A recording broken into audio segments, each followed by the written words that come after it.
अब हम next type की जो रिएक्शन है वो उस पर आते हैं। नेक्स्ट टाइप हमारा रिएक्शन का रहेगा जो आप अभी देखेंगे, डिस्प्लेसमेंट रिएक्शन।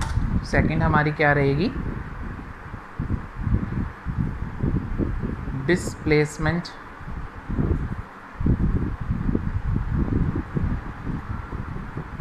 रिएक्शन। एकदम से कॉम्बिनेशन रिएक्शन का अपोजिट। वहाँ पे हमने कॉम्बिनेशन में पढ़ा था 2 और more substances combine to form a single product. In displacement reaction क्या होती है, are those reaction in which क्या होता है, a single reactant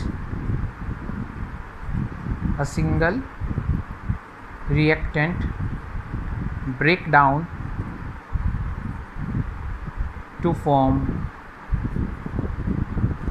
a single reactant break down to form various products।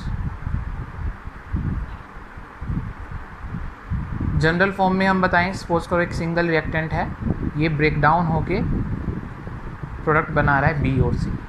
A break down होके product बना रहा है बी और सी। अब क्या होता है कि कोई भी जो सब्सटेंसेस हैं वो अपनी आप तो ब्रेक होंगे नहीं, तो हमें इनको कुछ ना कुछ क्या प्रोवाइड करनी पड़ती है, एनर्जी। ठीक है, जो सब्सटेंसेस है अपने आप तो ब्रेक डाउन होगा नहीं, उसको हमें किसी फॉर्म में एनर्जी प्रोवाइड करनी पड़ती है जिससे वो क्या हो सके, 2 और मोर सब्सटेंसेस में ब्रेकअप हो सके। On the type of energy provided, on the basis of type of energy provided, हमने इस डिस्प्लेसमेंट रिएक्शन को भी 3 पार्ट में डिवाइड कर दिया है। भी हम किस तरह की एनर्जी उसको प्रोवाइड करा रहे हैं उसके बेस पे हमने अपनी सॉरी नाम थोड़ा सा मैंने गलत लिख दिया यहाँ पे। डिस्प्लेसमेंट रिएक्शन नहीं है, actually this is the decomposition reaction.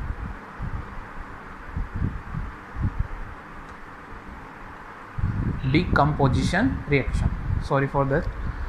Decomposition reaction are those reaction in which single reactant break down to form a various product। यहाँ पे एक रिएक्टेंट है, ब्रेक डाउन होके 2 प्रोडक्ट बनाए बी और सी। ब्रेक डाउन होने के लिए प्रोडक्ट को कोई एनर्जी चाहिए। On the basis of energy providing, हम किस तरह की एनर्जीज को प्रोवाइड कर रहे हैं उस पर हम बता रहे हैं the type of decomposition reaction. तो सबसे पहला हमारा डिकम्पोजिशन रिएक्शन है thermal decomposition reaction। Thermal decomposition reaction में होता क्या है, हम एनर्जी जो प्रोवाइड करते हैं वो प्रोवाइड करते हैं इन द फॉर्म ऑफ हीट। ठीक है, जब हम थर्मल डिकम्पोजिशन में होता क्या है, जो हम एनर्जी प्रोवाइड करते हैं वो किस वे में प्रोवाइड करते हैं, इन द फॉर्म ऑफ हीट। जब हमारी जो एनर्जी हमने प्रोवाइड की वो किस फॉर्म में प्रोवाइड की, in the form of heat, तो such type of decomposition is known as a thermal decomposition. कुछ एग्जांपल्स देखते हैं। देखिए पहला एग्जांपल हमारा कैल्शियम कार्बोनेट। कैल्शियम कार्बोनेट होता है जब हम इसको हीट करते हैं, हीट करके ये 2 सब्सटेंसेस में ब्रेक डाउन होता है, एक तो calcium oxide plus carbon dioxide. Clear, जब हम कैल्शियम कार्बोनेट को हीट करते हैं तो ये क्या किस में ब्रेक डाउन हो जाता है, calcium oxide and carbon dioxide. दूसरा हमारा थर्मल डिकम्पोजिशन इसमें हम करते हैं फेरस सल्फेट का। जो हमारे फेरस सल्फेट के क्रिस्टल्स होते हैं FeSO4, इसको क्या बोलते हैं हम, फेरस सल्फेट। इसका कलर स्पेसिफिकली याद रखना, ग्रीन कलर के होते हैं। जो फेरस सल्फेट के क्रिस्टल्स कैसे होते हैं, ग्रीन कलर के होते हैं। जब हम इसको भी हीट करते हैं, जब हम फेरस सल्फेट के क्रिस्टल्स को हीट करते हैं तब हमारे पास प्रोडक्ट बनते हैं Fe2O3।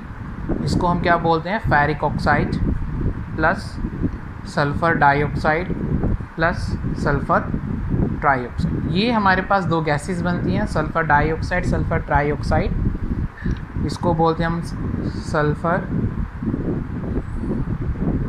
डाइऑक्साइड, और ये क्या है, सल्फ़र ट्राईऑक्साइड। इन दोनों गैसेस में याद रखना, इनकी जो स्मेल होती है इसमें यहाँ पे नॉलेज प्लस के लिए इन दोनों की स्मेल होती है रोटन एग स्मेल होती है इनकी। सड़े हुए अंडों जैसी स्मेल आए तब भी आप सोच लेना कौन सी गैस होती है, सल्फ़र डाइऑक्साइड ट्राइऑक्साइड हो सकती है। बर्निंग सल्फ़र जैसी स्मेल होती है इनकी। कैसी स्मेल होती है? Burning sulphur like smell. तब भी आप अपना समझ जाना कौन सी गैस है, सल्फ़र डाइऑक्साइड एंड ट्राइऑक्साइड। अगर हम बोले वो जो गैसेज है एसिडिक रेन के लिए रिस्पॉन्सिबल है, किसके लिए रिस्पॉन्सिबल होती हैं? एसिडिक रेन के लिए। तब भी आप समझ जाना कौन सी गैसेज होंगी, सल्फ़र डाइऑक्साइड और ट्राइऑक्साइड। ये अपने पॉइंट है, माइंड में रखना है क्योंकि क्वेश्चन के फॉर्म में पूछा जाता है। ये दोनों गैसेज की स्मेल रोटन एग स्मेल जैसी, बर्निंग सल्फ़र लाइक स्मेल हो सकती है और एसिडिक रेन ये कोज करती हैं वाटर के साथ मिलके। और ये हमारा जो इसका कलर होता है फेरिक ऑक्साइड का, ये कैसा होता है? Ferric oxide reddish brown. कैसा कलर होता है? रेडिश ब्राउन कलर का। थोड़े कलर यहाँ पे याद रखना क्योंकि जब ये चैप्टर कंप्लीट होएगा हम वहाँ क्वेश्चंस करेंगे तब आपको पता लगेगा इन कलर की क्या इंपॉर्टेंस रहती है। तो सेकंड डिकम्पोजिशन रिएक्शन हमने आपको यहाँ डिटेल में बताया फेरस सल्फेट का। थर्ड डिकम्पोजिशन रिएक्शन इसमें हमारे पास है लेड नाइट्रेट की। तो लेड नाइट्रेट हमारा क्या होता है? PbNO3 ट्वाइस, ये इसका फॉर्मूला होता है लेड नाइट्रेट। अभी जो लेड नाइट्रेट होता है इसका ये क्या होता है? कलरलेस होता है। लेड नाइट्रेट कैसा होता है हमारा? कलरलेस होता है। इसको भी अगेन हम हीट करते हैं तो हमारे पास ब्रेक होता है ये PbO lead oxide plus nitrogen dioxide plus oxygen gas. अभी हमने बताया नाइट्रोजन डाइऑक्साइड का कैसा होता है? ब्राउन कलर का फ्यूम्स होते हैं गैस का। लेड ऑक्साइड है जो ये, इसका कलर आप याद रखें। लेड ऑक्साइड का कलर जनरली हमारा क्या होता है? येलोइश कलर का। लेड ऑक्साइड हमारा कैसे कलर का होता है? येलो कलर का। आप बुक्स में देखेंगे बहुत सारे एग्जांपल्स लिखे होंगे, लेकिन मैं आपको कहूँगा कि सिर्फ अगर आपको अच्छा स्कोर करना है तो सिर्फ ये 3 एग्जांपल ही आप अपना पढ़िए। NCERT में भी यही है और इन्हीं पे बेस आपको क्वेश्चन मिलेंगे थर्मल डिकम्पोजिशन के। फर्स्ट कैल्शियम कार्बोनेट का डिकम्पोजिशन, सेकंड फेरस सल्फेट का और थर्ड लेड नाइट्रेट का। जितना मैंने बताया उतना रखना। ये थोड़ी बैलेंस नहीं है रिएक्शंस, इनको बैलेंस कर लेना आगे आप। अब सेकंड अगर एनर्जी हमने देखा, अगर हमने energy in the form of heat दी तो उस डिकम्पोजिशन को हमने क्या बोल दिया? Thermal decomposition. आगे छोटे छोटी हैं। सेकंड हमारा क्या है? जब हम एनर्जी क्या देते हैं इन द फॉर्म ऑफ इलेक्ट्रिसिटी, उसको बोलते हैं हम इलेक्ट्रोलिटिक डिकम्पोजिशन। इलेक्ट्रोलिटिक डिकम्पोजिशन कब होता है? जब हमारी एनर्जी क्या होती है? In the form of electricity, electric current होती है। जब एनर्जी हमने क्या दी? In the form of electric current.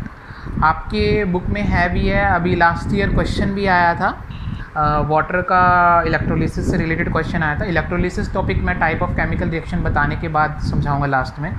तो यहाँ पे बस आप एक रिएक्शन याद रखें, जैसे कि वाटर है H2O लिक्विड फॉर्म में होता है। जब हम यहाँ क्या होता है इसका इलेक्ट्रोलिटिक डिकम्पोजिशन करते हैं, इलेक्ट्रिसिटी पास करते हैं, एक स्पेशल अपैरेटस होता है जिसके अंदर ये रिएक्शन परफॉर्म की जाती है, तो हमारे पास क्या होता है? हाइड्रोजन गैस और ऑक्सीजन गैस होती हैं, वो रिलीज़ हो जाती है। अभी के लिए आप इतना ही रखें। इलेक्ट्रोलिटिक डिकम्पोजिशन क्या होता है?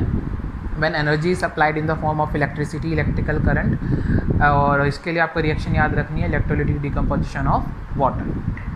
नेक्स्ट हमारा टाइप है इलेक्ट्रोलिटिक डिकम्पोजिशन के बाद, जब आप इसको इलेक्ट्रोकेमिकल डिकम्पोजिशन भी बोलते हैं, इलेक्ट्रोलिसिस भी बोलते हैं। दूसरा हमारा क्या है? फोटो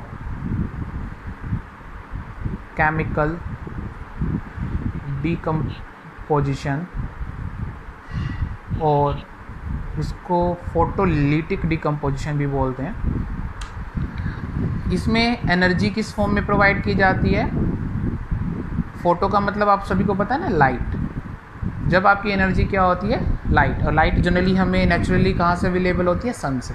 जब आपका एनर्जी सोर्स सनलाइट होता है तब आपका डिकम्पोजिशन कैसा होता है? फोटोलिटिक या फोटोकेमिकल डिकम्पोजिशन। यहाँ पे हमारी जो रिएक्शन है, जैसे कि हमने सिल्वर क्लोराइड है AgCl, अगर ये सनलाइट इसके ऊपर गिर जाती है तो इसमें क्या होता है?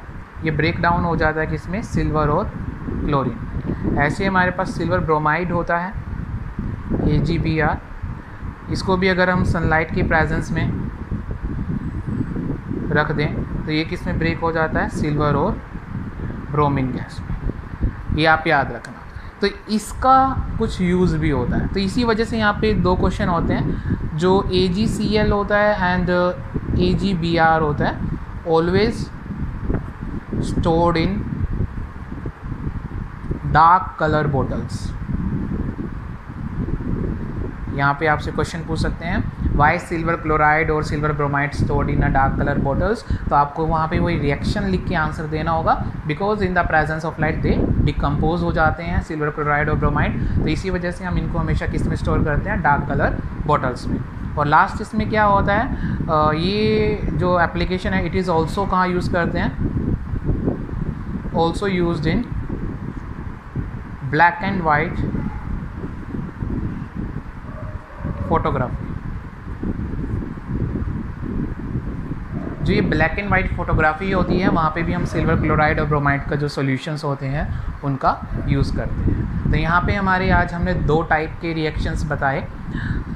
हाँ, वन मोर थिंग, जैसे हमने बताया था ना वहाँ जो कॉम्बिनेशन रिएक्शन होती है हमारी कैसे होती है, exothermic.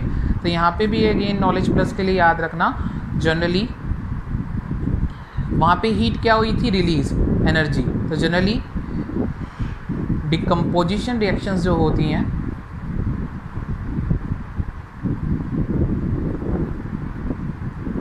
Are endothermic reaction. Endothermic reaction that means जिसमें एनर्जी क्या होती है, ऐड होती है। तो हमने देखा सारे टाइप के जो डिकम्पोजिशन हमने पढ़े सब में एनर्जी ऐड हो रही थी किसी ना किसी फॉर्म में। तो इस वजह से हम बोल सकते हैं जितने भी डिकम्पोजिशन रिएक्शंस होती हैं एंडोथर्मिक रिएक्शन होती हैं। तो अगेन एक्सरसाइज में क्वेश्चन है, जो फोटोसिंथेसिस है, जो हमारा फोटोसिंथेसिस है वो किसका एग्जाम्पल है, एंडोथर्मिक। याद रखना इन रिएक्शंस को। फोटोसिंथेसिस क्या होता है, जब green plant with the help of CO2 and H2O in the presence of sunlight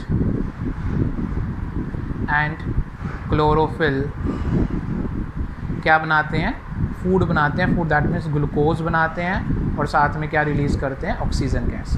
तो यहाँ पे हम देख रहे हैं फोटोसिंथेसिस रिएक्शन में सनलाइट ऐड हो रही है, तो इस वजह से हम इसको बोलेंगे it is a type of endothermic reaction, but it is not a decomposition reaction. तो यहाँ पे हमने आज कवर किया कॉम्बिनेशन रिएक्शन, दूसरा टॉपिक हमने डीकम्पोजिशन रिएक्शन और उनके टाइप्स कवर किए, और इन्हीं दोनों के बीच में हमने स्टडी कर लिया एक्सोथर्मिक और एंडोथर्मिक रिएक्शन। मैं होप करता हूँ आप सभी को समझ आया होगा। आज के लिए इतना ही रखेंगे, बाकी के टाइप्स हम नेक्स्ट वीडियो में नेक्स्ट पार्ट में पढ़ेंगे। Thank you.